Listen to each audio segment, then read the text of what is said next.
Hello everybody. Yesterday when I was deep in the process of editing this video, news broke of the death of Terrence Stamp. He was an immensely talented actor, and one of his most famous roles was as General Zod in Superman the movie and Superman 2. We will talk about his work in this video, but because he had such an influence on this franchise, I also wanted to take a moment up top to recognize his passing. He was an actor of great stature whose presence on the screen will be missed, but whose work will never be forgotten.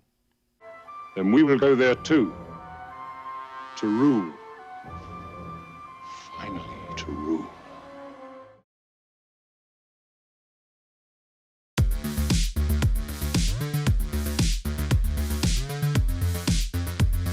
Hello everybody, and welcome to another one of my overly sized ranking videos, and this one covers a topic that I'm sure will be not controversial to anybody. Today I am ranking 33 different Superman movies from bottom to top. Now Superman, especially recently, has always been a very, let's say, passionate topic of online discussion, and it's always been funny to me, even going back to my Screen Junkies days, that people have often accused me of being a DC hater because I did or didn't like this DC movie or another one, when the fact of the matter is that growing up, Superman and Batman were by far my two favorite heroes. I mean, when I was a kid, when I'd go out to play with my friends, I would tape a yellow S to my chest and put on a blue shirt, and I would go out and pretend to be Superman. He really was my first hero in many ways. And so it's always funny to me when people say, like, well, you don't even really like DC. I do, actually. And it was largely very enjoyable for me to watch all of these movies because there were some that I hadn't seen in a while. There are some that I hadn't seen at all. And before we dive in, it's probably important to share my criteria for what does and does not count on this list. I only considered feature-length movies, which the Academy defines as 40 minutes or longer, so no TV series or shorts, with one notable exception that we'll talk about.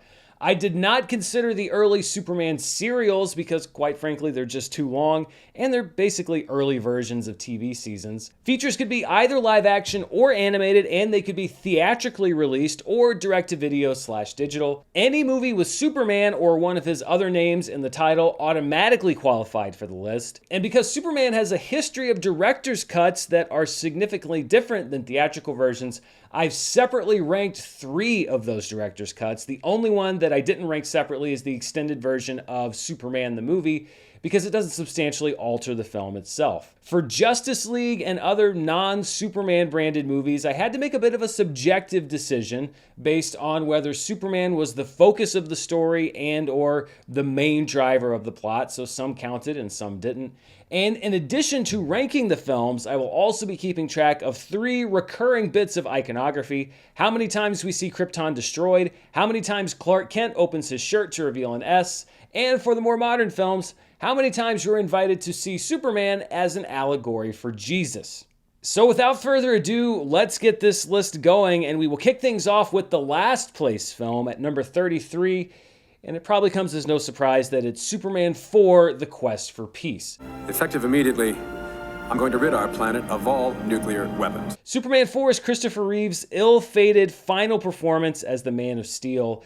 And while the intentions behind the film are good, with a message about world peace and nuclear disarmament, the execution is atrocious. I actually feel bad for Christopher Reeve. He was only enticed to come back so that he could tell a story he believed in. He gets a story credit on the movie, but once production began, he had the rug pulled out completely from underneath him. It was produced by Cannon Films, and this movie contributed to their bankruptcy. And Superman 4 is plagued by budget cuts that ultimately undermined everything that it was going for, giving the movie a cheap look and a worse feel. It doesn't help that the movie's villain, Nuclear Man, or as Gene Hackman likes to call him, Nuclear Man, it's nothing more than a huge nuclear bomb, is laughably ridiculous, but the subplot about a media tycoon buying the Daily Planet and turning it into a trashy tabloid has only gotten better with age. We can't continue to be so irresponsible, otherwise we're going to lead everyone into a disaster. Oh, don't be overdramatic, young lady. As bad as it is, though, this movie is not devoid of value. Christopher Reeve is always great as Superman, even in a terrible movie, and I love his physical comedy in the sequence where both Clark Kent and Superman have to be at the same dinner at the same time. But even Christopher Reeve can't overcome the horrible special effects, the cheesy dialogue, the awful comedy, and the general terribleness of Superman 4.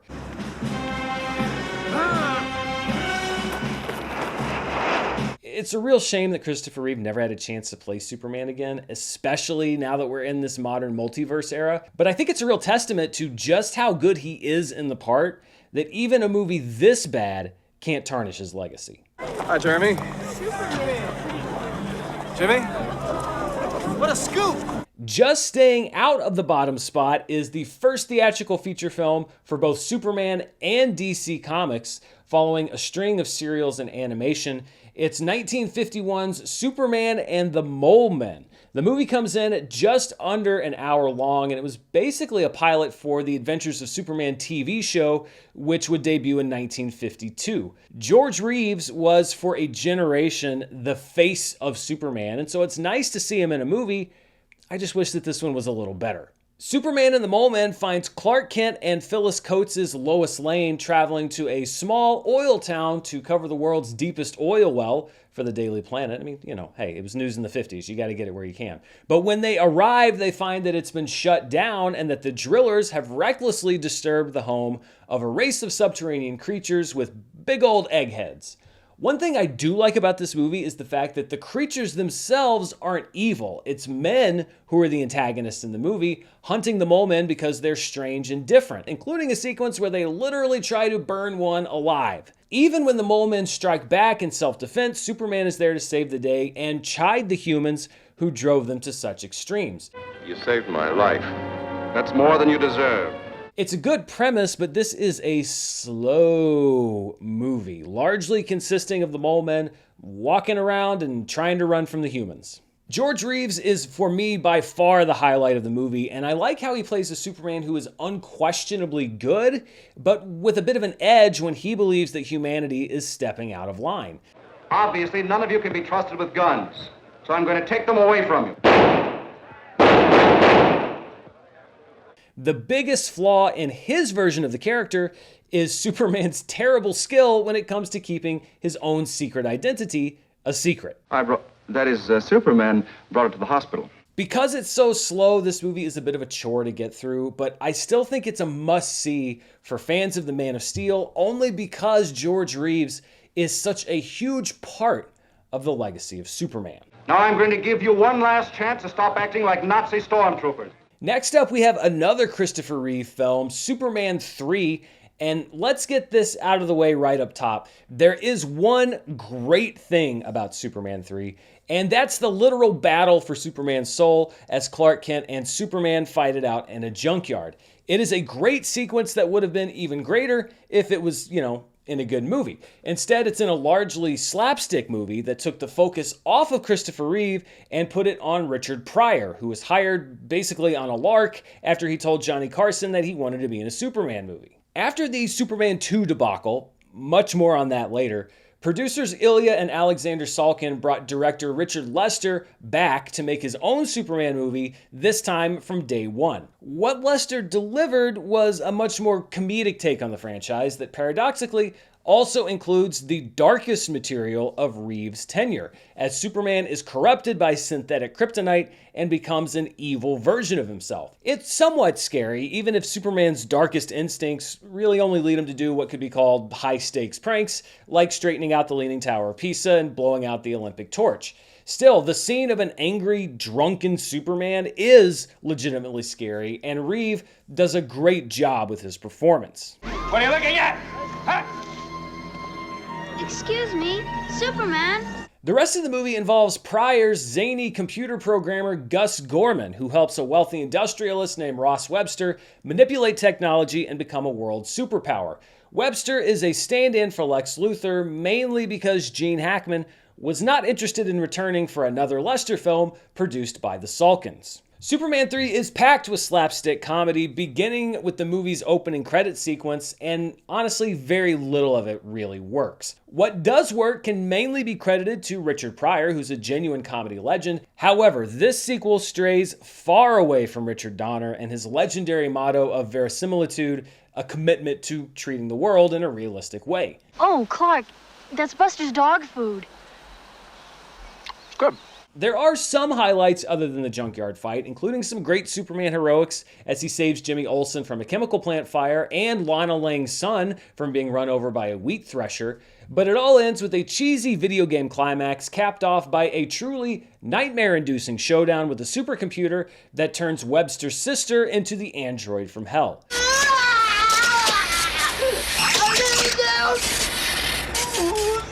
Yes? Superman 3 may not rank very high on this list, but it is close to the top of the list when it comes to things that scarred me as a child. Christopher Reeve really does do his best, but Superman 3 feels like what it is, a desperate attempt to cash in on both the franchise and Pryor's comedic reputation. If the movie had been as good as its best parts, this would have been a classic, but it very much is not. Superman 3 does feature the first of the three things that we're going to track across all movies in the franchise. We get our first Superman S shirt reveal as Clark Kent literally defeats his demons and returns to the Superman that we all know and love. Superman? That's me.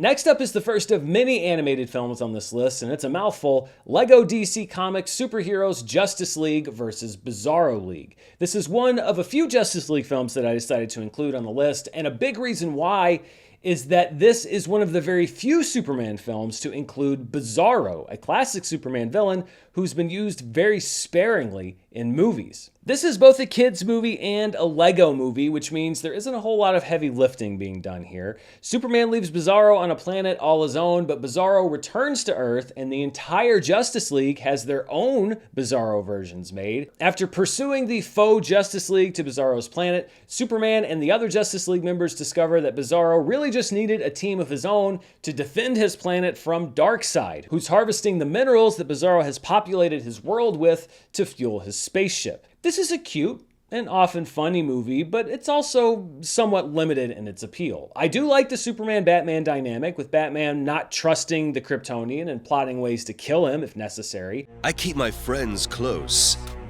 and my enemies closer. I hope not much closer than this. And the movie does make Bizarro a sympathetic character who mainly causes damage accidentally and really just wants to be a hero in his world, like Superman is on Earth. All I want is save day like Superman. Oh! The movie isn't this low on the list because it's bad, it just doesn't have a whole lot of weight to it. Still, if you're looking for a kid-friendly Superman diversion that gets the job done in less than an hour, you could definitely do a lot worse. Wow. Then I guess you won't need that box of kryptonite anymore. Let's not go crazy. Next is the 21st century's first attempt to revive Superman cinematically, 2006's Superman Returns, starring Brandon Routh as the Man of Steel. While the movie doesn't really work altogether, none of it is Brandon Routh's fault, and I'm glad that he got a second chance to play Superman when the CW shows did the Crisis on Infinite Earth storyline. Superman Returns has its heart in the right place. It was intended to be the rebirth of Richard Donner and Christopher Reeves' Superman universe, but there is so much about the movie that just feels off. It wants to take advantage of both the optimism of the Donner years and the darker sensibilities that were starting to creep into superhero films like The Dark Knight, which was on the horizon. And in this movie, Superman is both bright and hopeful and depressed and mopey, often resorting to creepily stalking Lois Lane and spying on her at home. It doesn't help that the movie is largely miscast. Brandon Routh does a great job channeling the energy of Christopher Reeve, but he does seem a bit too young to be playing the character in a film that's supposedly set 5 years after Donner's Superman 2. That goes double for Kate Bosworth, who really doesn't capture much of anything about Lois Lane that Margot Kidder did right. And Kevin Spacey is horrendously wrong as Lex Luthor, ditching the gleeful chaos of Gene Hackman's version to become a rage-filled psychopath. Didn't your dad ever teach you to before you leap? The script for Superman Returns is from two of the same screenwriters who gave us X2, X-Men United, but where that movie felt reflective, Superman Returns feels largely sedate and inert. It feels every minute of its 2.5 hours, and it comes off more as a funeral for the idea of Superman than a celebration. Ironically, in what is far from my favorite Superman movie, Superman Returns has, by far, my favorite Superman heroics in any live-action film. His return to Earth, where he saves a crashing jet carrying Lois Lane, is a great sequence and a way to use visual effects technology that Donner never had at his disposal. Most of the VFX in the movie actually hold up pretty well, with the notable exception of the final flying sequence in the movie. The bank robbery sequence where Superman takes a bullet to the eye point blank is an all-time great Superman visual, and I love the sequence where Superman flies around Metropolis as it's being rocked by an earthquake, saving civilians and ultimately, literally, carrying the planet on his shoulders. If these sequences had been part of a better film overall, I think Superman Returns might have been a huge success instead of a curious failure. I hope this experience hasn't put any of you off flying. Statistically speaking, it's still the safest way to travel. All three of the franchise hallmarks I'm tracking appear in this movie. First of all, we get our second Superman shirt reveal, a callback to Christopher Reeves' signature move. We also, for the first time on this countdown, get to see the destruction of Krypton.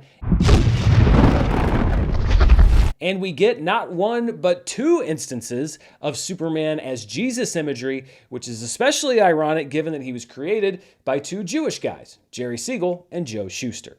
Look, in the sky, Chief. It's a bird. It's a plane. No, look, it's... You wanted to see me? Next, we have the movie that should have been DC's The Avengers in both quality and success, the theatrical cut of Justice League. It's not uncommon for a movie to undergo heavy reshoots, but it is uncommon for us to know exactly what was reshot and what movie we could have gotten, and the movie that we get with Justice League is vastly inferior to what was originally intended.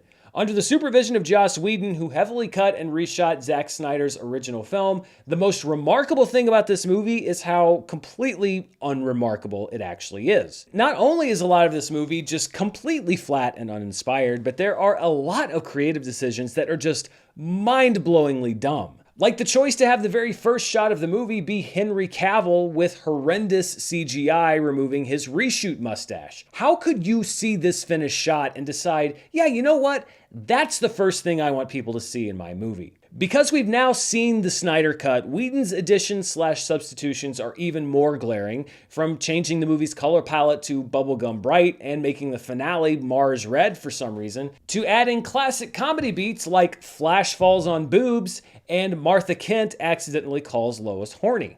He said that you were the thirstiest young woman he ever met.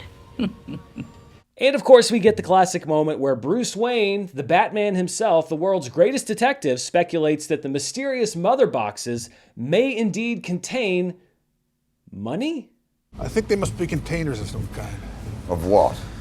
I don't know, money, power. Steppenwolf is at best a generic bad guy, and the whole movie is just kind of there. Which shouldn't be the case with the Justice League movie, bringing these heroes together for the first time. The world needs Superman. And the team needs Clark. There are a few things I do like in this version. The opening titles are pretty good. I like Batman's pep talk to the Flash when it's time to fight Steppenwolf. Don't talk, don't fight. Get in, get one out. And then? You'll know. And I do like Superman in the classic costume and how Cavill plays the joy of his new lease on life, but that's about it.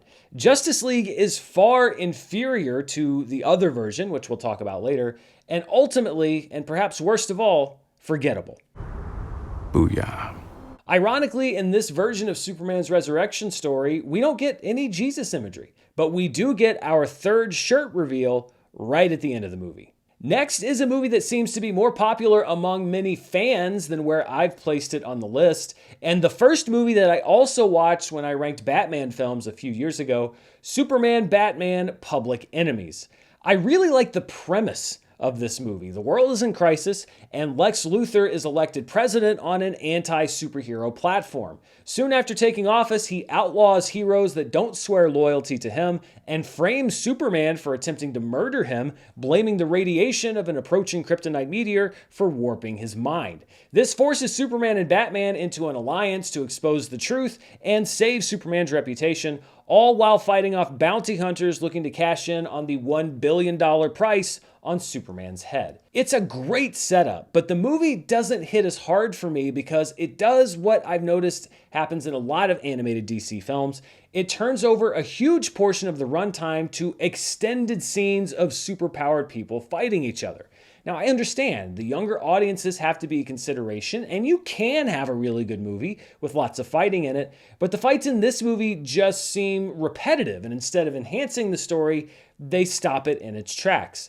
Some of the writing also feels just a little bit dated. Mongo wasn't his usual talkative self, and Grundy sounded like William F. Buckley. However, there are a lot of good things too, including the plot, Lex Luthor getting to go full kryptonite-juiced mech suit wearing supervillain, and the friendship between Superman and Batman, who's voiced by the late, great Kevin Conroy. Now I really do look like a criminal. It's done wonders for me. I totally understand why so many people seem to like this movie more than I do, but it still sits a bit lower on the list than you might expect. Consider yourself impeached. Up next is Superman Brainiac Attacks, an animated movie in the style of the Superman animated series that was released as a tie-in film to help build hype for Superman Returns. This is also one of only a few Superman movies, animated or live action, to use Brainiac as the main villain. Brainiac shows up on Earth with a plan to dominate mankind and learn all of our secrets by stealing our data. Wait a minute, an alien intelligence whose master plan is stealing our data? Where have I heard that before? The more data it consumes, the smarter it gets. These things eat data. Brainiac Attacks definitely falls into the classic Superman feel, and it has a lot of fun depictions of some of the classic characters. Jimmy Olsen, much like in James Gunn's film, is kind of a jerk to the women who like him. Lex is more of a comedic character who also gets to go full mech suit to fight Brainiac. And while I did just make a joke about Martha Kent calling Lois thirsty in Justice League, this Lois is most definitely thirsty for Superman. Miss only has eyes for Superman. I won't deny there's something about a flying man in tights that gets me tingly. Brainiac Attacks is a fun little movie, especially for fans of Superman the Animated Series. I liked Superman having to go to the Phantom Zone to find a cure for Lois's kryptonite poisoning, and the reveal that he was still trapped there after thinking that he had succeeded. And there's not really much to complain about. This is very much base level Superman. Classic depiction of the character, typical kind of story. It just goes right down the middle. Look! Up in the sky! It's Superman! Brainiac Attacks also contains not one, but 2 Superman shirt reveals, taking our total up to 5. Next up, we have Injustice, which is an animated film based on a comic book prequel to a video game. Injustice is on the complete opposite end of the spectrum from Brainiac Attacks. Within the first 10 minutes, Jimmy Olsen is shot in the head by the Joker, the Flash is dismembered by saw blades, and Superman goes crazy after he accidentally kills Lois, which results in Metropolis getting wiped out by a nuclear bomb. So yeah, pretty dark. I like the core idea of this movie. What if Superman lost everything and decided to take over the world?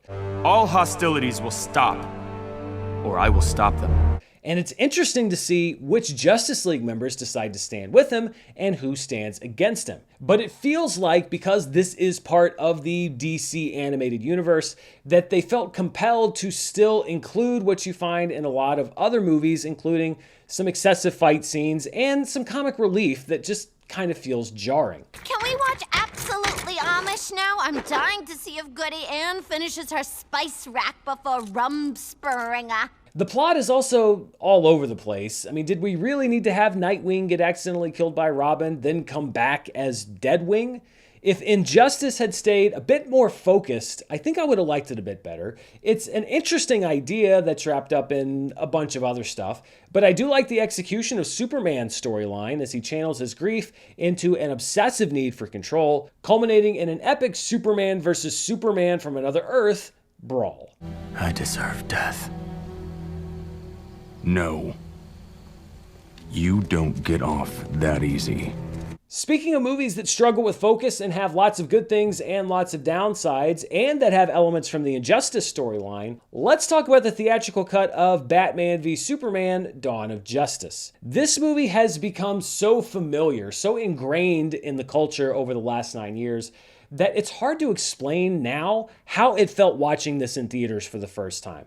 It was kind of like living a fever dream, featuring an actual Batman fever dream, transitioning to whatever Jesse Eisenberg is doing, then throwing in Batman fighting parademons and the Flash time traveling, all while a story unfolded that nobody really understood. Again, we also have the longer version of this movie to compare this cut to, and it's obvious in hindsight that this film was cut to ribbons under pressure from the studio. The problem is that the studio notes leave this cut borderline unintelligible. Lex Luthor wants to take down Superman because he wants to prove the fallibility of a god. Batman wants to take down Superman because he believes that he's an existential threat. And Superman wants to take down Batman because, well, that's not really explained very well in this version. But we do get the promised showdown between DC's two top heroes, and no matter which cut you're watching, I still contend that the Save Martha resolution just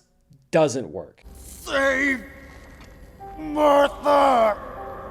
I understand the concept, I really do, but the execution just isn't there. Some would call this movie ambitious, others would say it's overstuffed, and I think that it's a lot of both things. But the reason this version is so low on the countdown is because its flaws are magnified by the shorter runtime, and many of its strengths are completely absent. Ben Affleck is a great Batman, and I like the look of the film. It has some great moments and images, but it is a compromised final product that set Warner Brothers on a largely self-inflicted and complicated path for the DCEU. Tell me.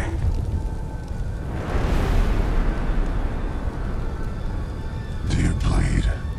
Up next is the first film in DC's animated universe and the first film to tackle the death of Superman's storyline, 2007's Superman Doomsday. And I have to be honest, with this film and the next one that we're going to talk about, I am biased because the death of Superman and what followed it were the two events that really got me into collecting comics as a kid. I loved how those stories unfolded as I read them week to week, and I don't think that either this movie or the adaptation that we're going to talk about next really did the storylines the justice that they deserved. The actual death of Superman part takes up less than 30 minutes of Superman Doomsday. Superman is killed by Doomsday in a series of events that more or less follow the comic book storyline, but the bulk of the movie is a mostly new story with Lex Luthor cloning Superman and sending his corporate clone out to impersonate the real Superman until Kal-El is revived and returns to Metropolis to beat the imposter and take back his cape. There are elements that I like, such as Lex keeping his clone in line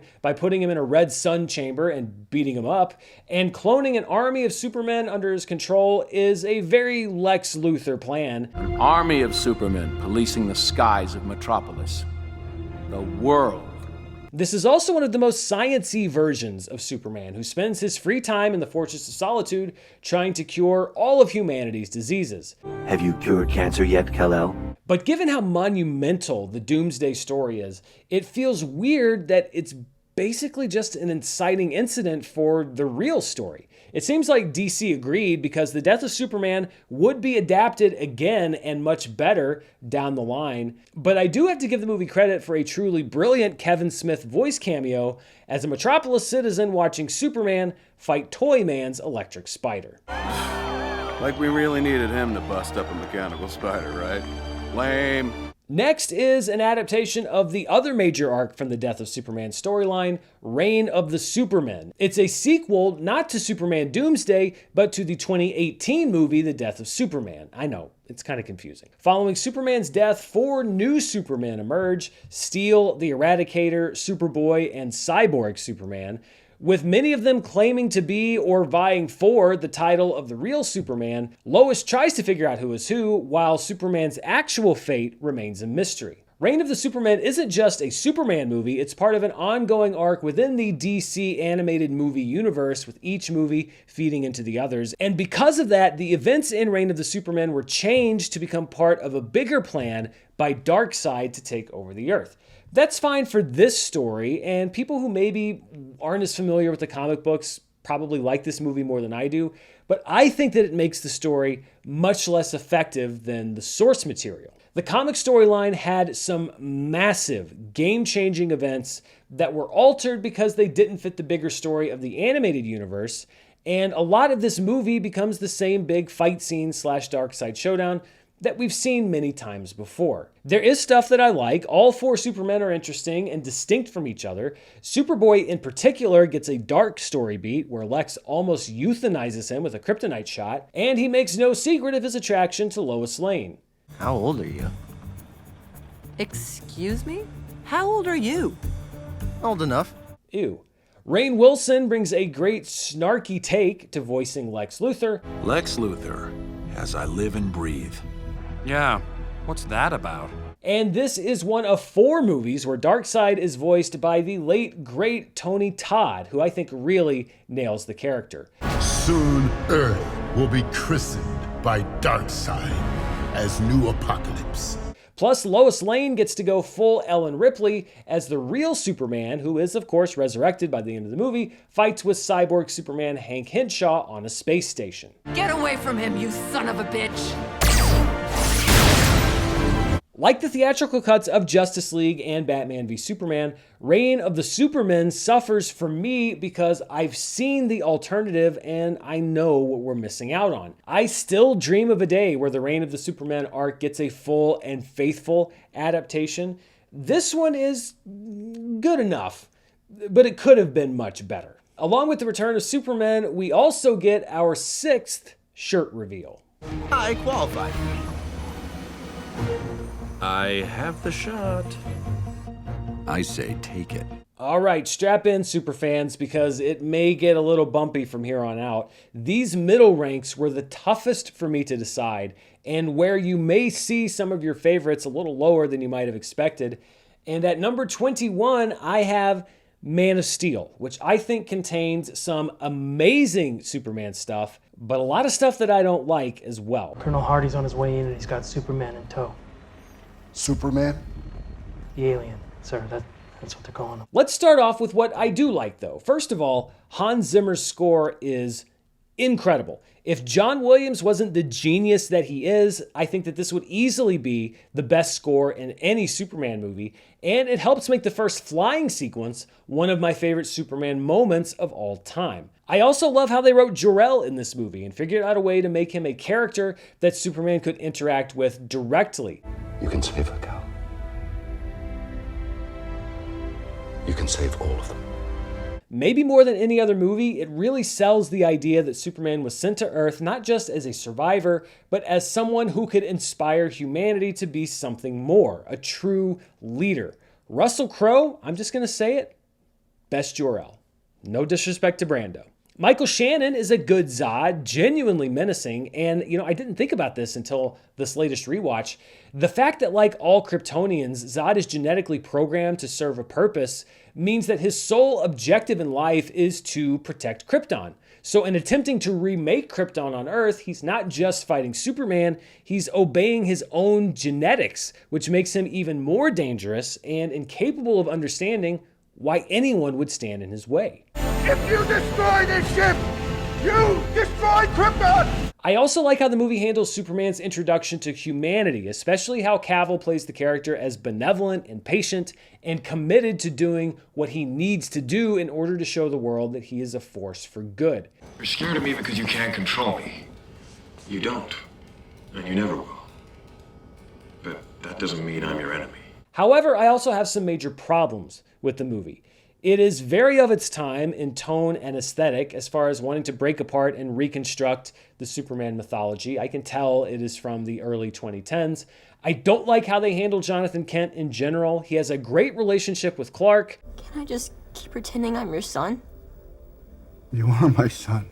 But because the script needs to have Superman's 2 fathers come from opposite philosophies, it leads to moments that I just can't get behind. What was I supposed to do?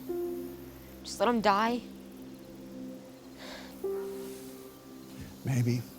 And I think the whole killed by tornado thing just isn't very good writing.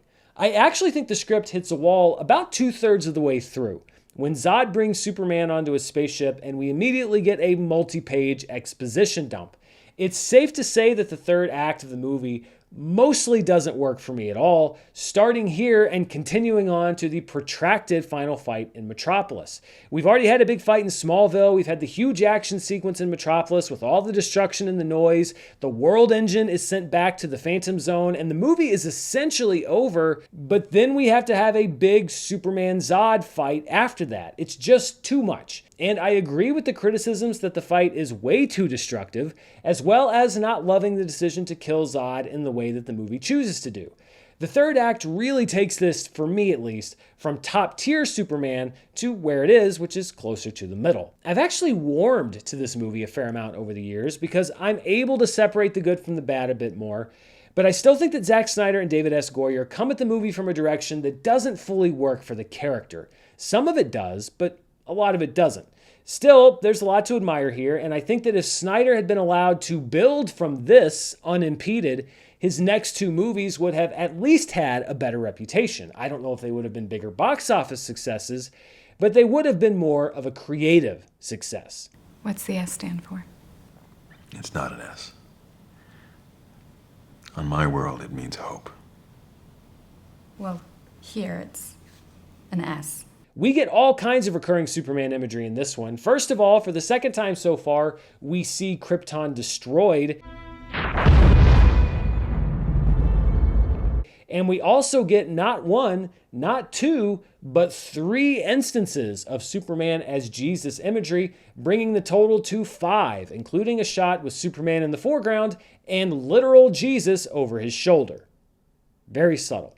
Well, half of you are probably yelling at me right now, so you know what? Let's get the other half worked up, because the next movie on my list is James Gunn's Superman, which just hit digital a couple of days ago. For all of the conversations pitting this movie and Man of Steel against each other, for me, they're basically two sides of the same coin. Two movies with great Superman moments, with some takes on the character that I really like, but also with a lot of stuff that I don't like as much. I've already done 2 reviews of Superman, non-spoiler and spoiler since it came out, so I won't rehash all of my thoughts on the movie. I did watch it again for this ranking, and a third viewing just really didn't move the needle a whole lot for me. James Gunn and Zack Snyder approached Superman from 2 very different directions, with Gunn leaning much more into the traditional comic depiction of an eternally optimistic Superman who will protect life at all costs. But just as I believe Snyder's directorial and narrative style got in his way, I think that Gunn's style trips him up too. 2025 Superman is tonally all over the place and employs a kitchen sink approach which has worked for Gunn in the past, but which didn't work for me here. I do like David Corenswet and this version of Superman with his belief in absolute good. I would question myself in the same situation and hold off a beat and consider the consequences. People were going to die! And I love his relationship with the Kents, and particularly the scene he gets with Jonathan Kent. Your actions. That's what makes you who you are. Gunn flips the dynamic of Superman's Earth and Kryptonian fathers 180 degrees from Snyder's take, with Jonathan Kent encouraging Clark to be a beacon of hope and Jor-El being the one to challenge Clark's idea of what his mission in life is. I still think that Nicholas Hoult has some good moments as Lex Luthor and some that don't work as well for me. On this watch, I did notice some similarities, though, between his speech pattern and Toni Collette's in Hereditary. Because you're destroying us! Because nobody admits anything they've done! I wonder if he was drawing on some early accent acting lessons he picked up on the set of About a Boy. James Gunn is this movie's greatest asset and its biggest obstacle. There are some touches that are just too much, like the monkeys spreading online hate about Superman. I love that James Gunn likes to interact with fans, but this decision creatively, I think, is a symptom of the fact that he is also terminally online. As to why I decided to put Superman above Man of Steel in this ranking, despite feeling similarly about both, I just tend to side with Gunn's vision of Superman above Snyder's that much more, which really is the difference maker. Surprisingly, given Gunn's reverence for the history of Superman, we do not get any of the usual iconography, no destruction of Krypton, no shirt reveal, and no Jesus poses. Maybe in the next one. You trust everyone and think everyone you've ever met is, like, beautiful. Maybe that's the real punk rock. Up next is a somewhat misnamed film, Superman Batman Apocalypse, which really should be called Supergirl, because that's what the movie's about. This is basically a Supergirl origin story, which sees her crash into Gotham Harbor, meet her cousin Kal-El, train with the Amazons, then get tempted to the dark side by, well, Darkseid. This is a sequel to Superman Batman Public Enemies and features the second time that Tim Daly and Kevin Conroy voiced the roles of Superman and Batman together in a movie. Your cousin just torched $50,000 worth of custom hardware. Send me the bill. On a reporter's salary. Right. This is a pretty solid Supergirl origin story, but I gotta say, it does seem like the writers and animators were a little too horned up. Mainly because she arrives naked, then tries on a booby outfit, then gets her very own job as Palace costume, then gets her clothes ripped to shreds in a fight with Darkseid, before getting a Supergirl costume that's, let's say, skimpier than the norm. I get it, you're trying to appeal to a certain demographic, but it's a bit much. I do think Supergirl's character is handled pretty well, though, and the way that Darkseid manipulates the conflict she's feeling is a good plot point. Did he influence me? Or just bring out a darkness that is already there? You're here with me, and you're okay.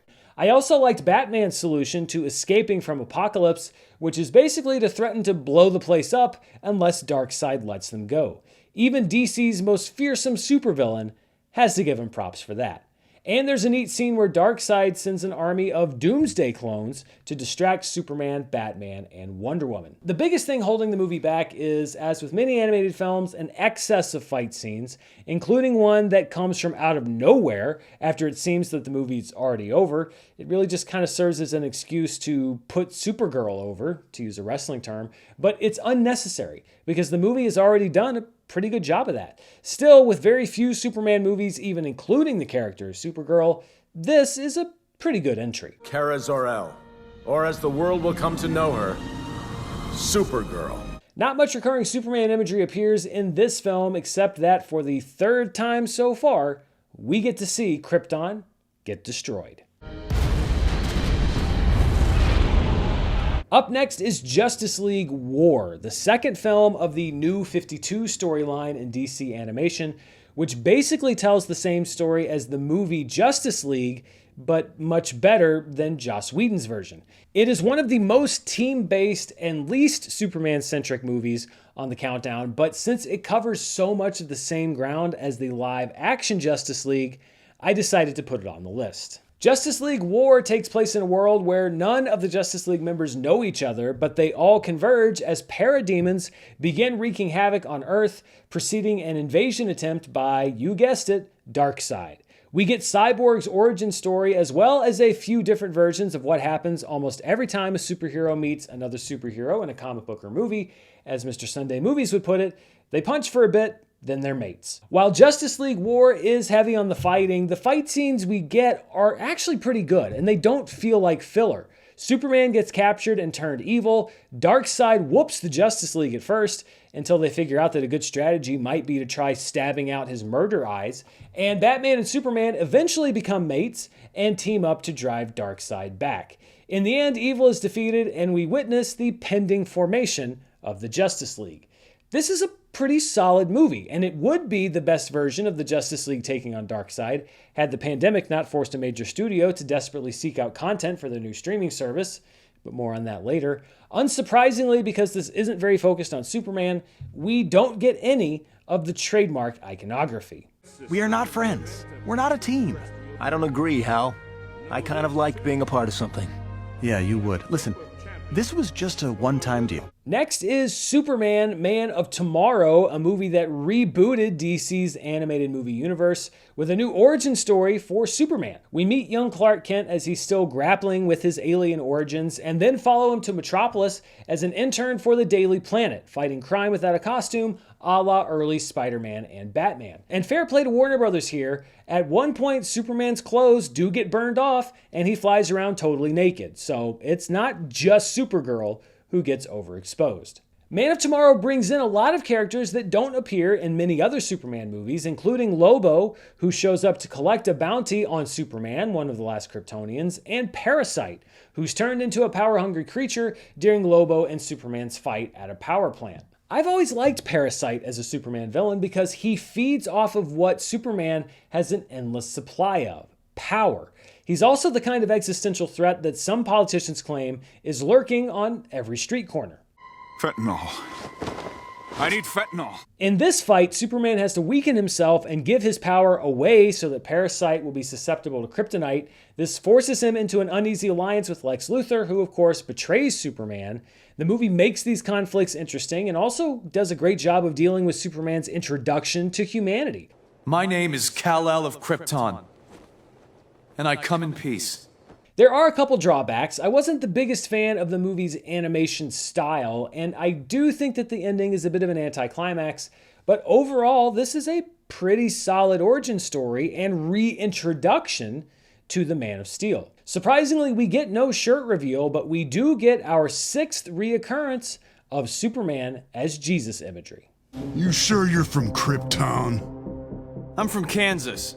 Next up, we have the only exception that I made in my features only rule, because I think that these are just too much a part of Superman's legacy, and they did at least play in a movie theater, so we're halfway there. I'm talking about the Superman animated shorts made by Fleischer Studios, specifically the first 9 that were produced by brothers Max and Dave Fleischer, before the animation studio changed over and the cartoons got different. Dave and Max Fleischer's Superman shorts ran from September 1941 to August 1942, and across all 9 shorts, an incredible amount of Superman iconography was introduced that would carry over into future projects and are still part of our modern day depictions of Superman. The biggest flaw in these shorts is that they are very formulaic. Every story is basically the same. Something threatens Metropolis, Clark Kent quick changes into Superman, he defeats the robots or volcano or escapes circus animals, whatever happens to be threatening human life that day,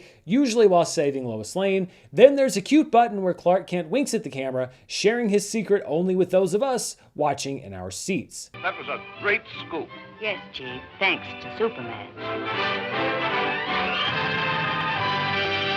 But these are also, first of all, gorgeously animated shorts, meticulously handcrafted and featuring some stunning visuals, the most famous of which is Superman punching back a death ray that's threatening Metropolis. They're worth watching just to look at, but there is some other stuff that I really liked. I think, for example, that this is the most, for lack of a better word, badass that Lois Lane has been in any iteration of Superman. She is a mercilessly ambitious reporter who isn't afraid to fly an airplane, jump inside a killer robot, sabotage a killer bullet car, or engineer a runaway train while shooting a machine gun at pursuing robbers. It's somewhat ironic that the Lois Lane of the 1940s is, in many ways, the most progressive. I also like the voice performance of Bud Collyer as Superman. Decades before Christopher Reeve would alter his physical performance to distinguish between Clark Kent and Superman, Collyer was doing the same to separate the two vocally, probably because he began voicing the Man of Steel on the radio.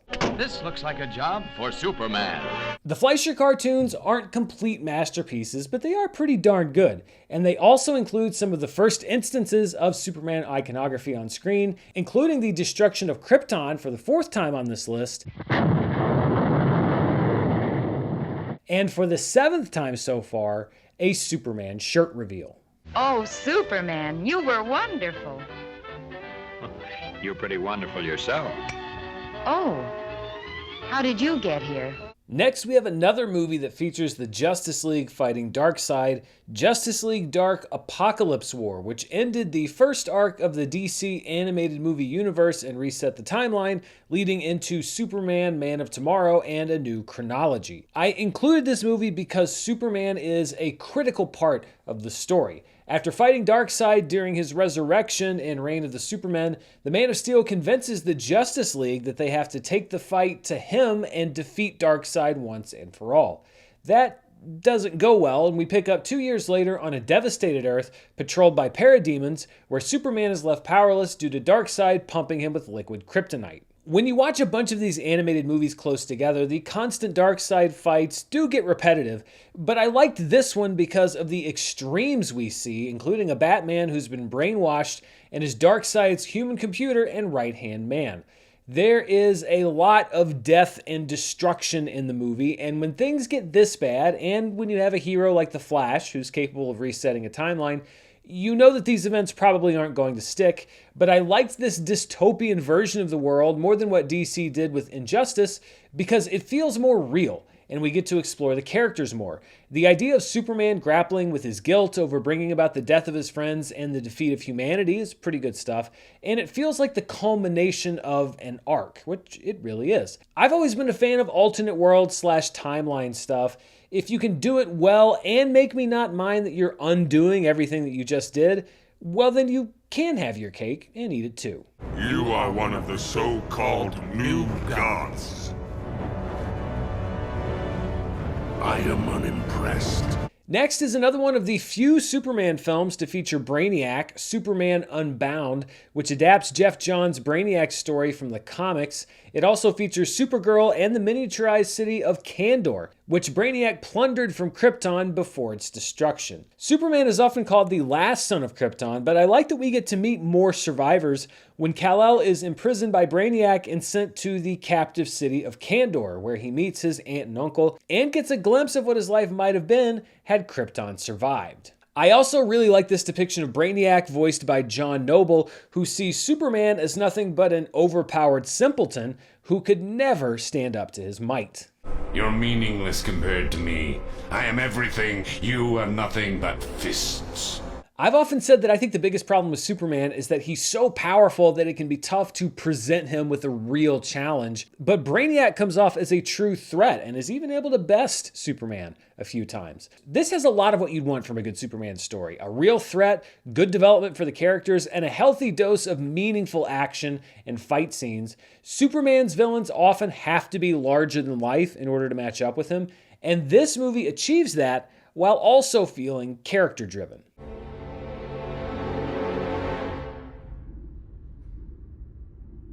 Up next, we have the first alternate cut for a movie on the list so far. A lot of times, a director's cut of a movie that doesn't work is just more of a movie that doesn't work. But the ultimate edition of Batman v Superman: Dawn of Justice transforms the movie from a film with flaws that doesn't make sense to a film with flaws that at least makes sense and gives the movie an actual story. Usually when you cut down a film, you're trying to make it better, but every major cut to Batman v Superman actually made it worse. And this version restores plot points that fill in massive gaps from the theatrical cut. In the theatrical version, it seems like the government thinks that Superman shot a bunch of villagers to death, but in this version, we see that the bodies were burned by Luthor's henchmen to make it seem like Superman did it with his heat vision, and the villager who went to Congress to blame Superman was paid by Luthor. Superman's reason for wanting to stop Batman is flimsy at best in the theatrical version. In this version, we see that prisoners that are marked with the Bat brand are being killed in jail, making it seem like Batman is marking the men for death. And we also see that it's Luthor's men who are doing the killing, in essence framing Batman and fanning the flames for Superman to step in. Talk to me. Help me change it. A man like that, words don't stop him. You know what stops him? A fist.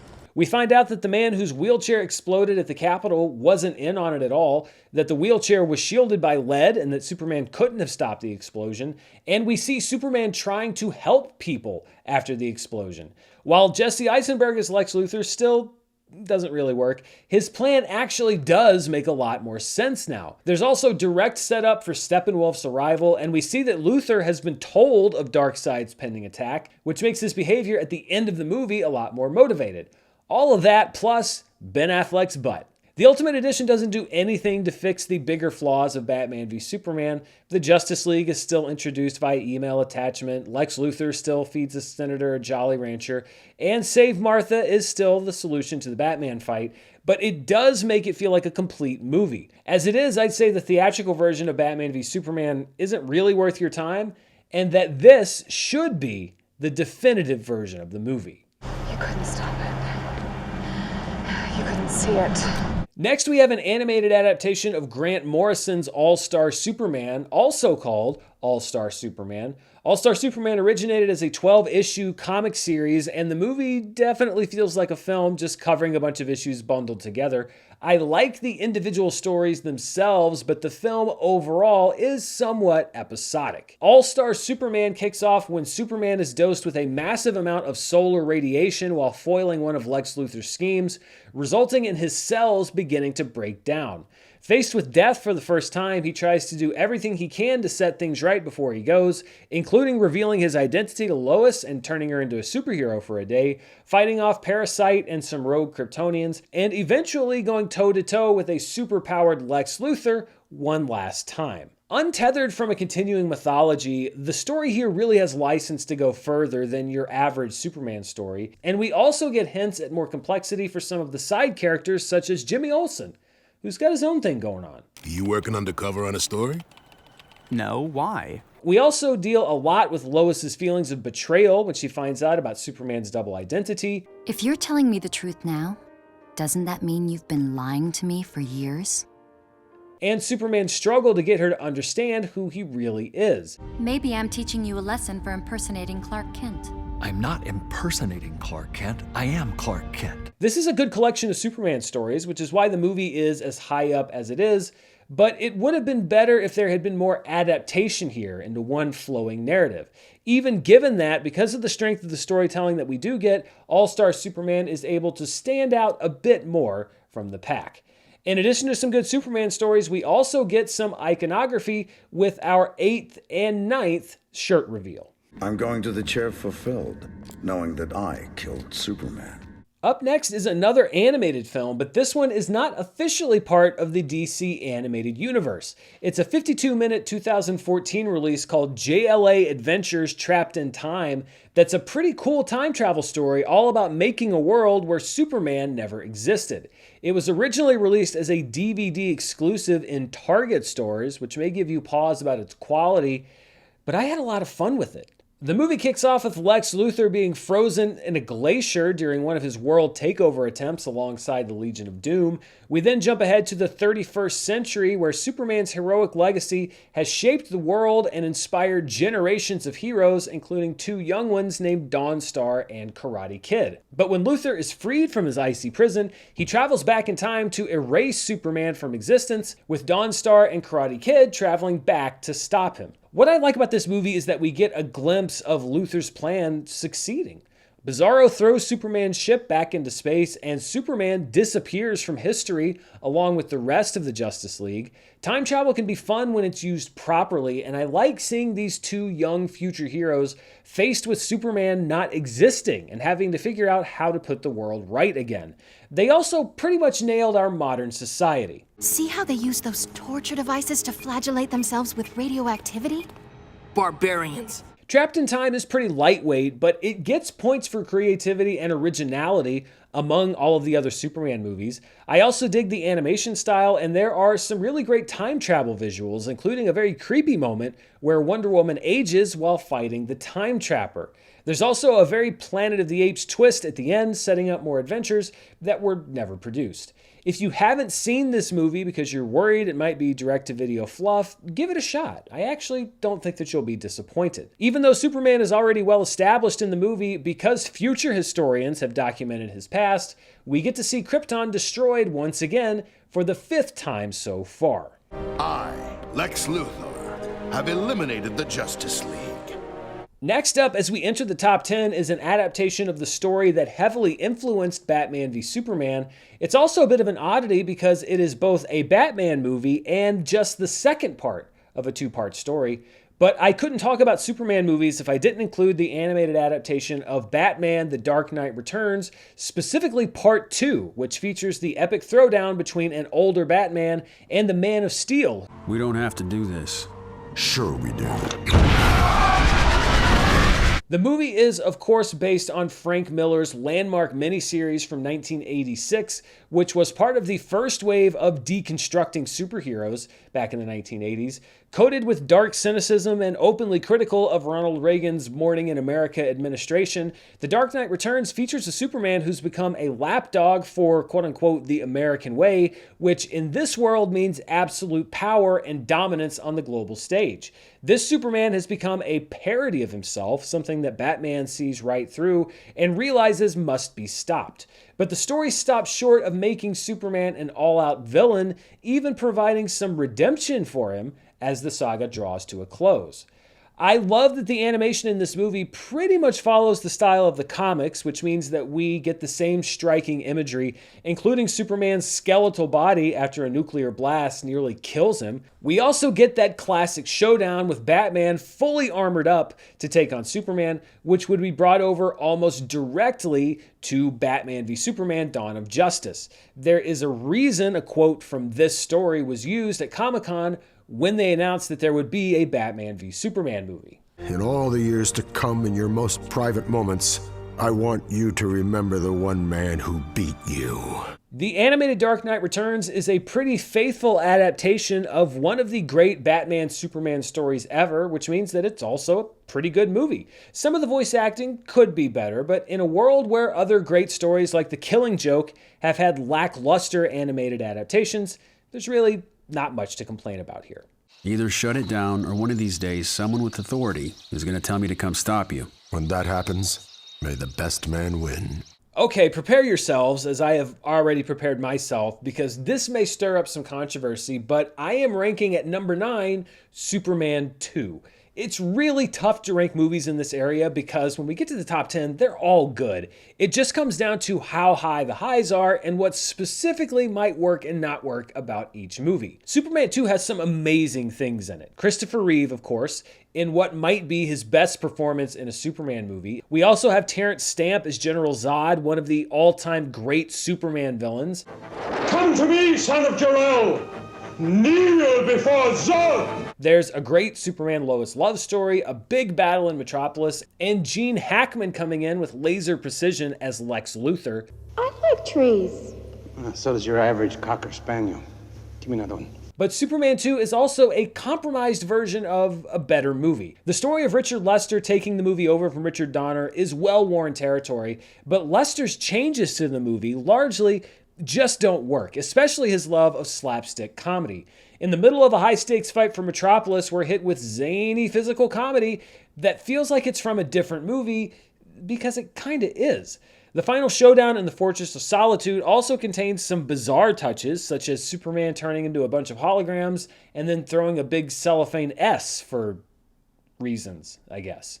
The seams in these two versions are often very transparent, especially when a terrible Gene Hackman impersonator dubs Luthor's lines because Hackman refused to come back after Donner was fired. Is that all you care about? North, Miss Tessmacher. Hey, ever heard of parachutes? The first half of Superman 2 is fine, but also very patched together, and it seems kind of aimless until we hit the second half, which is much more focused and high stakes as General Zod takes over the world. And I love that even in the middle of fighting Zod in Metropolis, Superman's main concern is still for the people, sidestepping a criticism that would plague Man of Steel 30 years later. Also, and I never noticed this before, but General Zod was apparently an influence on Arnold Schwarzenegger's character in Predator. Come on, kill him! Come on, kill me, I'm here! One flaw that both versions of Superman 2 share is the ending. I think that Lois knowing that Clark is Superman but not being able to tell anyone, having to share him with the world, could have led to some really great storytelling in the sequels, and Margot Kidder acts the hell out of the end of the movie. Yes, I am selfish when it comes to you. I am selfish. and I'm jealous of the whole world. But it's all resolved by the infamous amnesia kiss, which was an act of desperation because the original ending of this movie was lifted to become the ending of the 1978 Superman movie, which we'll talk about later. It just feels cheap and easy and would become a get-out-of-jail-free card for the franchise in the future. Still, I can't deny that what works in Superman 2 really works, and I love watching it even more when I'm not doing a ranked video and can more easily dismiss the not-so-great parts. But even taking those into consideration, this is still one of the best Superman movies ever made. And not only is it a great Superman movie, it also provides more iconography as we get our 10th shirt reveal so far. Oh God. Zod. At number 8, let's stick with Superman 2 and jump into Superman 2, the Richard Donner cut, which is also a compromised version of what could have been a much better movie, but has enough improvements to edge out the theatrical version. And when it comes to these director's cuts, are you sensing a trend here? The Donner cut is unique in that it's almost a work print of what the final movie would have been, assembled years after Superman 2 came out and sadly without access to many of the movie's stars. There are a lot of rough edges in this cut, including the use of screen test footage for the key scene where Lois reveals that she knows that Superman is Clark Kent. This is basically Richard Donner saying, here's the movie I would have made if it hadn't been taken away from me. That being said, the elements that Richard Donner was able to direct back in the late 1970s and that were cut or replaced by Richard Lester's work are, in my opinion, clearly superior. Zod, Ursa, and Nan are freed by the missile that Superman throws into space at the end of the first movie, directly linking the two films even more. This version of the movie feels much more focused on Zod, and he's even more of a psychopath in the Donner cut. It gets rid of a lot of the slapstick and just plain weird elements that Richard Lester added, and it also adds some jokes that still work. Hey, that's the Chiefs. The Chiefs got it. And most of all, Donner was able to get permission to use the footage that Marlon Brando shot for Superman 2, giving Superman's decision to give up his powers a lot more weight. His conversations with his father about no longer wanting to be a hero are great. If I no longer wish to serve humanity. Is this how you repay their gratitude? And I absolutely love the moment when Jor-El looks up at Lois while Superman's powers are being taken away. We also get to see what price Superman pays to get his powers back. He uses Jor-El's last bit of Kryptonian energy, completely severing his connection to his birth father and his home world, ending with the destruction of the Fortress of Solitude. Father, no. Look at me, Kal-El. The son becomes the father. The father becomes the son. It's a much better and more powerful arc for Superman, and even brings Brando and Reeve face to face for the only time in the series. Even the compromise stuff, like the screen test footage, plays pretty well. If it had been shot properly, the moment when Reeve jumps into his Superman posture as Lois shoots him would have been an all-time great moment. But this is also an unfinished film with a lot of jagged edges. And the ending still just doesn't work. It uses the Superman turns back time solution again, because that was what was originally scripted before being transplanted to the first movie, which just makes this a double beat with Superman 78. And it keeps the ending where Superman returns to the truck stop to get revenge on the man who bullied him, which makes no sense because since he turned back time, that actually never happened. As far as everyone else is concerned, he's just beating up some dude. If the stuff that Donner originally shot didn't work as well as it did, then I think that the Donner cut would be kind of a curiosity or an oddity. But as rough as it is, in a choice between two flawed films, I believe that the Donner cut is the superior version of Superman 2 and just edges out the theatrical version in my rankings. If you'd been wrong, Clark Kent would have been killed. Were they blank?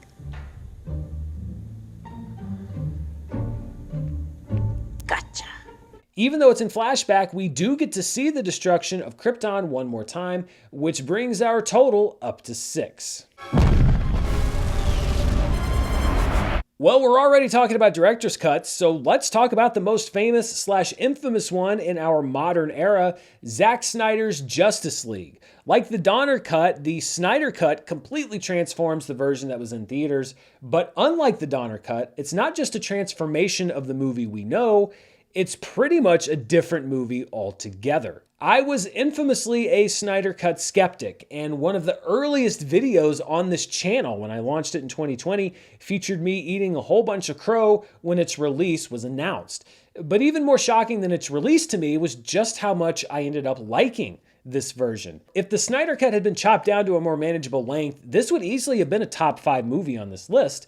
But as with many director's cuts, there is a lot of excess here that brings the whole movie down a bit. There's not a single element of the Justice League theatrical cut that isn't improved by the Snyder Cut. Let's start with The Flash. We get a restoration of the great sequence where he saves Iris from a car crash. He has such a better role on the team as the only member at first who recognizes that they're stronger when they work together. And we have the climax where he uses the Speed Force to turn back time, which I've said before is one of my favorite moments in a superhero movie ever. Batman's character is more fleshed out, and there are more direct lines drawn from Batman v Superman to this movie. Your guilt's overcome your reason. Not all the king's horses, nor all the king's men could have. Alfred, for once, I'm operating strictly on faith. And he's an even bigger champion for both bringing him back and saving the world by creating the Justice League. There are 6, not 5. There's no us without him. Steppenwolf becomes an actual 3-dimensional villain with a past and goals and a story arc. And then we have Cyborg. Of all the characters that were done dirty in the Whedon version of Justice League, and I'm including Superman in his CGI face, no character got it worse than Cyborg. His story in this movie is great. We see his origin, we see more of his conflict with his father, we see both the extent of his godlike powers and his decision to use those powers for good. We see Silas Stone sacrificing his life in order to help the Justice League find Steppenwolf, and we see Cyborg's final temptation as he completes his arc, which allows him to separate the mother boxes and become the hero that he was meant to be. I'm not broken. It is criminal that this was all left out of the theatrical release, and the release of Zack Snyder's Justice League would have been worth it just to see the realization of this storyline. But let's talk about Superman, since he is the focus of this countdown. In many ways, this isn't just the story of his resurrection, this is the culmination of his story arc going all the way back to Man of Steel. First of all, the stakes of his resurrection are higher because here it's established that activating the Mother Box to revive Superman will also act as a beacon telling Darkseid where to find it, so Superman's return is an extreme gamble that could doom the Earth to destruction. And this version is also about Superman finally finding his own identity, kind of similar to his journey in James Gunn's version, culminating in a moment where he finally hears the voices of both of his fathers speaking in unity, no longer conflicted about what he needs to do. You need to show them who you are. Love them, Kal. The way we loved you. Overall, Superman feels more integral to the story, and a lot of really good Cavill moments are restored along with everybody else's.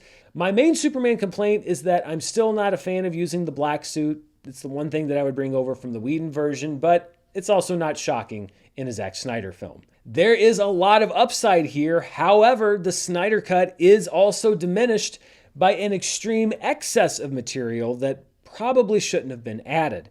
The best example of this is a great scene between Lois and Martha Kent. It's a well-acted bonding scene between a mother and her future daughter-in-law that doesn't involve Superman's mom calling his fiancée thirsty, and it's immediately undercut by the reveal that Martha is actually Martian Manhunter in disguise.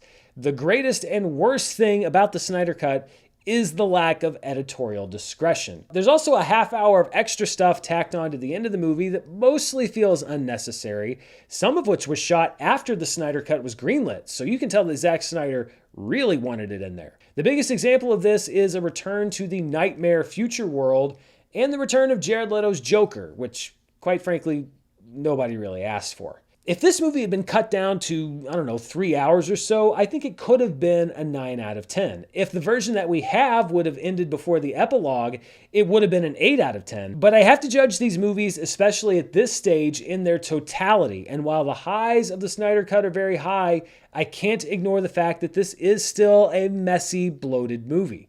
Still, maybe more than any other director's cut I can think of, this is a massive improvement on the movie that was initially delivered to theaters.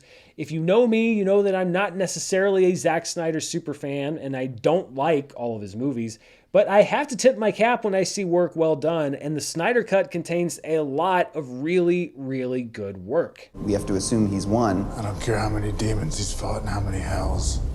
He's never fought us. Not us united. Unsurprisingly, given how prevalent it was in Man of Steel, we get some Jesus imagery for the 7th time in this countdown, and we also get our 11th shirt reveal with Superman continuing to rock his black and silver outfit. Next is a movie that is unique among all of the other movies on this countdown because while it does feature Superman, it doesn't feature Kal-El.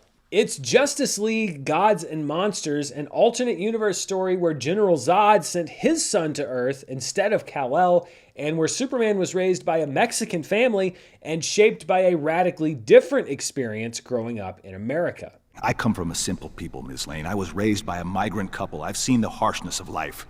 If I deliver justice with a heavy hand, it's because I've been on the receiving end. In this universe, the Justice League consists of Superman, Wonder Woman, and Batman, who all answer to President Amanda Waller. The Justice League comes under attack when they're framed for the murder of several prominent scientists and have to clear their name, which is an intriguing mystery plot, but this movie is as high up as it is because of how it challenges Superman's identity and role in the world. He grows up believing that his father, Zod, was a hero, and it's not until Lex Luthor reveals that Zod was actually responsible for Krypton's destruction that he actually has to face his own concept of what being a hero is and whether doing the government's dirty work fits into that idea. But you are no hero. Not really. You're just a pit bull. Kal-El's Superman was pretty much always the Superman we know. What I like about this movie is getting to watch that journey happen in real time, and I think that there's a lot of comfort in knowing that in a story like this, where Superman is a different person with a different father and a different background, as a character, he will ultimately find his way to the light. I watched one madman destroy my home world.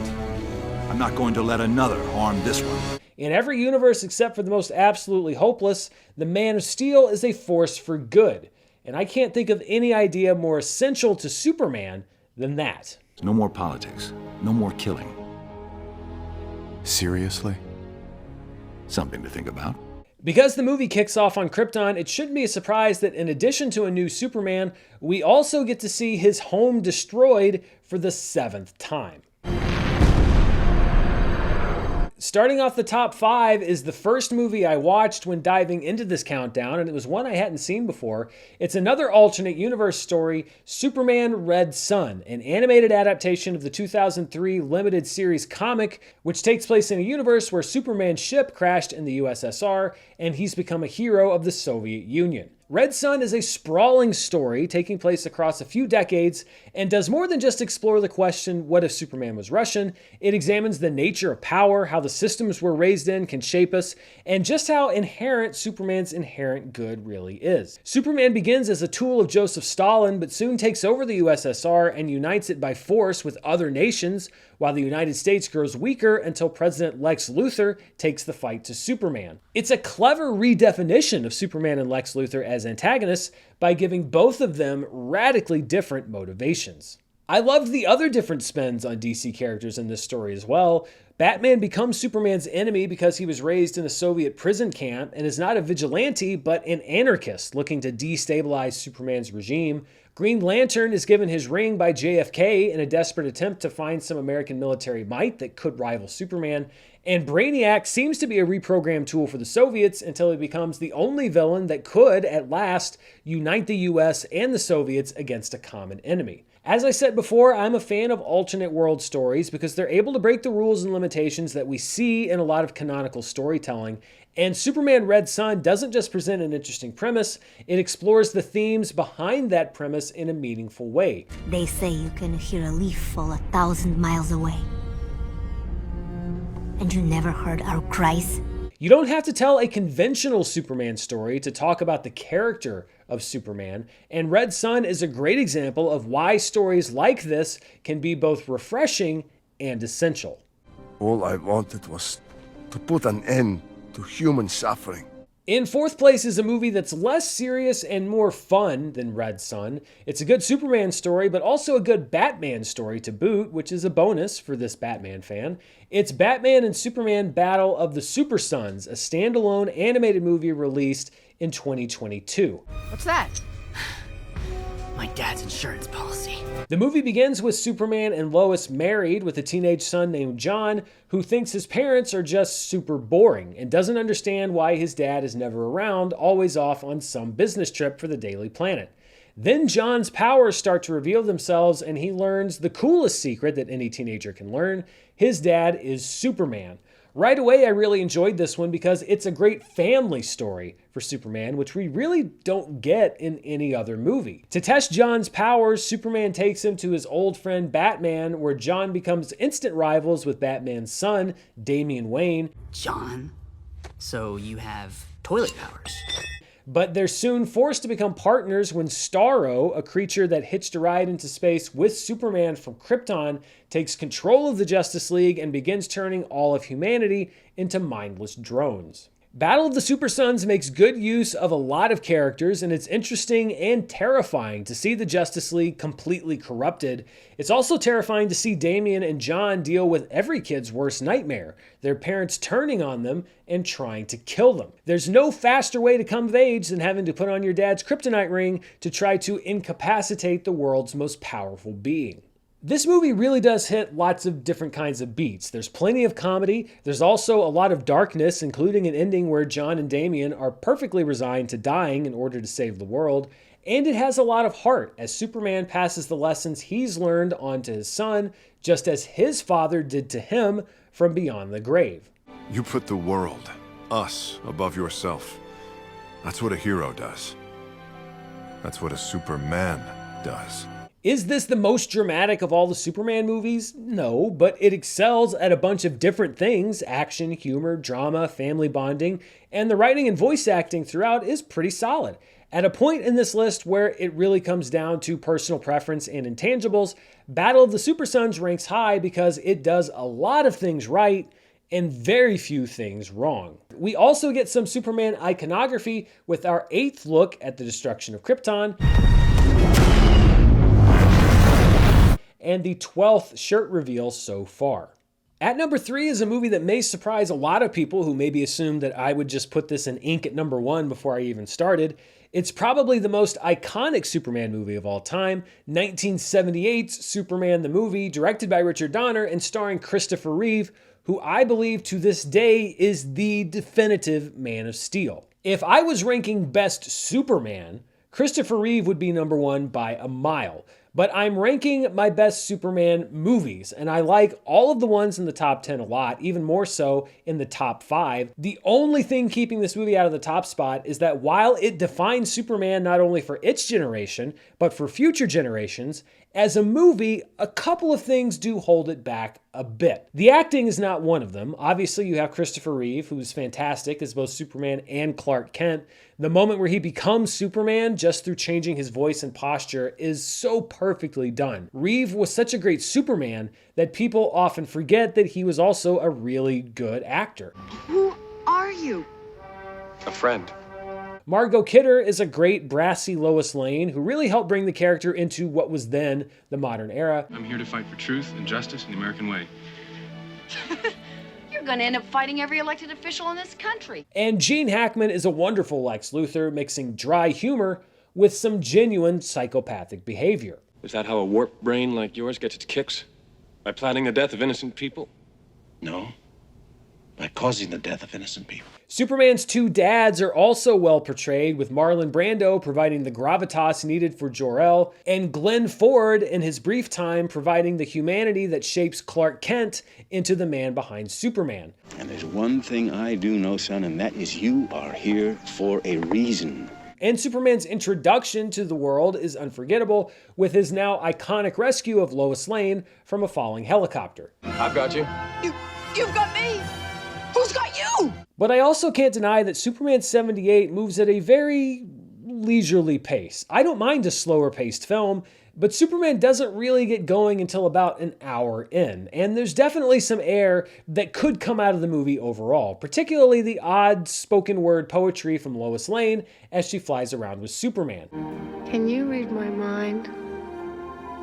Part of the reason is that these special effects had never really been done before, and Donner wanted to put them on full display with extended sequences. It's similar to what we saw in 1979 with Star Trek: The Motion Picture and its lingering long shots of the Enterprise. But it does slow the movie down, and in a game of inches, the pace has to be considered when I'm trying to get this list made. Plus, for as much grief as I gave Richard Lester for his zany comedy in Superman 2 and 3, there are a couple of comedic bits that are also a bit too over the top in this movie as well. Bad vibrations?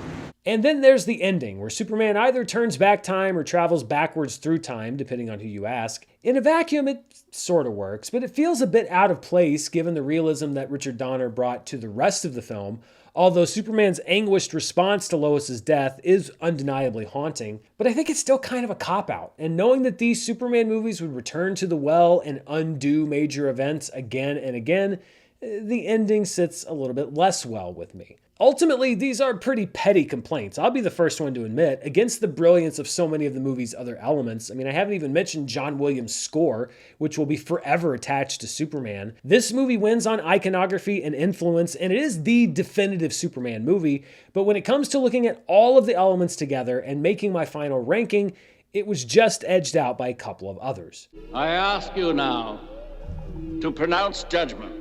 Not surprisingly, in a movie that invented so much of the modern Superman visual language, we also get some Superman iconography. In an extended and terrifying sequence, we see the destruction of Krypton for the 9th and final time on the list.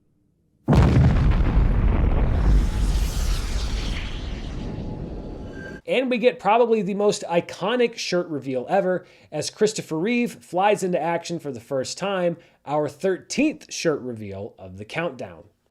Superman.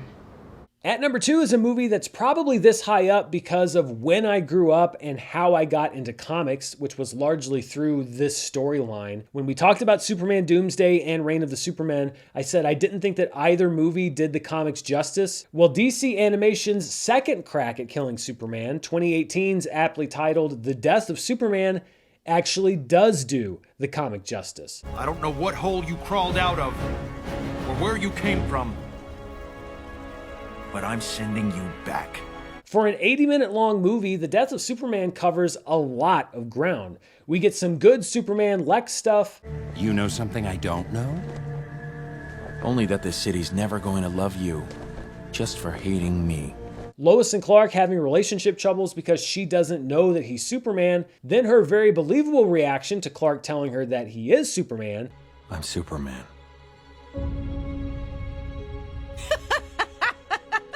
And we have Doomsday arriving on Earth and quickly establishing himself as a real threat, wiping out some Atlanteans and an innocent camper in the forest. The first heroes to go toe-to-toe with Doomsday are the other members of the Justice League, and nothing sells Doomsday's lethality more than watching him dismantle a group of DC's mightiest heroes. Despite that, Superman approaches this fight with the exact type of confidence and desire to protect humanity that you would expect from, well, Superman. The battle against Doomsday is brutal, but Superman still finds time to save civilians and reassure them that everything is going to be all right. Get back to your mom, son. Everything's going to be okay. And there's also a nice tip of the hat to the 1978 film. I've got you. You've got me. But who's got you? Ultimately, Superman gives his life to protect Lois and the citizens of Metropolis in the ruins of the Hall of Justice, and Lois gets some great moments, including throwing rocks at Doomsday, ready to join Superman in death by doing the only thing she can to fight the evil that has stormed its way into her life and the lives of everyone in Metropolis. It's basically all I could ask for in an adaptation of a comic storyline that was a huge deal for me as a kid. It hits all the right beats, gives us peak heroic Superman, and is genuinely emotional both in the death of Superman and how it impacts the world and those he loved. I also like the setup to Reign of the Supermen, even if the movie itself couldn't match this one. On his way to fight Doomsday, Superman also gives us a shirt reveal before his death, the 14th one of the countdown. You think it might kill Superman? It would save me a lot of trouble. That brings us to number 1, and it's a movie that I had never seen before I started watching movies for this countdown. It's also an animated adaptation of a Superman story that I was not familiar with at all, so neither you nor I can pin its number 1 ranking on childhood nostalgia. The movie is called Superman vs. the Elite, and in a crowded list of reasonable picks for this number 1 slot, it is in the top slot because it's the movie that I would say best encapsulates so much about Superman. His belief in an objective good, his biggest challenges and greatest fears, his ability to beat supervillains using his brawn and his brain, and just how intimidating he can be when his full power is unleashed. After Superman defeats a deadly enemy called the Atomic Skull but refuses to kill him, I'm not anyone's judge and jury, Professor Baxter. Definitely not an executioner. My powers don't put me above the law. a new group of superpowered beings called the Elite shows up to challenge Superman's no-kill philosophy. We turn bad guys into memories. So mind your manners, lads and lasses, or we'll blow your house down. The world, weary of crime and repeated attacks by supervillains, begins to turn on Superman and cheers on the Elite's policy of killing evildoers, causing Superman to question whether his style of heroism is obsolete. You can't murder people and call yourselves heroes. Why not? Your government does it all the time. And when it turns out that the Elite pose a greater danger than even Superman anticipated, we get a glimpse of just how awesome and terrifying Superman's powers can be when he decides not to hold back. I made the mistake of treating you people like people. But just when it seems like Superman has gone over the edge and is about to use the Elite's own philosophy of judge, jury, and executioner against them, he reveals that he's even more committed to a world where brutality must be resisted, not embraced. It's so easy. Anger. Vengeance. Luckily, I'm not you, and I never will be. It's a great final sequence that shows that even though Superman's power is unmatched, his two greatest assets will always be his heart and his mind.